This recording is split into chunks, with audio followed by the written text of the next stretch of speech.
We want to move on now to the fight over free trade, an issue that's pitting President Obama with House Republicans against most House Democrats. He may have found a way to pass a key trade bill despite opposition from the left. Our chief Washington correspondent Peter Cook joins us now. Peter, strange bedfellows and all that, this is going to require some legislative maneuvering.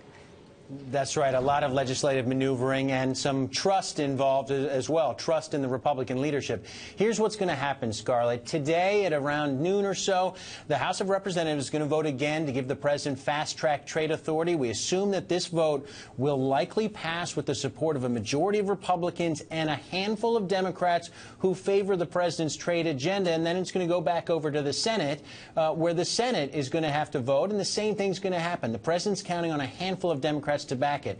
What he's also banking on is that the Republican leadership, John Boehner, Mitch McConnell, will also agree to bring to the floor a separate bill after this that would give aid to American workers who are displaced by trade deals. He's trusting them to bring that bill to the floor and also to work actively to get it passed. And he's counting on Democrats, a handful, to stand with him, including Chris Coons, a Delaware Democrat who backed him in the Senate floor, and I spoke to him a short time ago. He's still not sure about this strategy.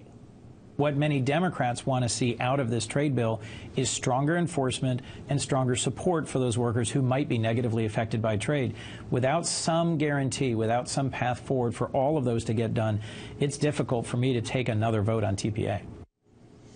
Senator Coons acknowledges he's faced some heat back in his home state for his first vote in support of fast track. If he has to do it again, very difficult vote for Democrats. There are a lot of ifs here involved with this strategy, but right now it represents the best chance for the president to get his trade agenda back on track. Yeah, he seemed really pessimistic, Peter. Is there a plan C already? Has the president got some other way to deal with this? Listen, he's working with John Boehner and Mitch McConnell, and right now there does not appear to be a plan C. This may be his last best opportunity to do this.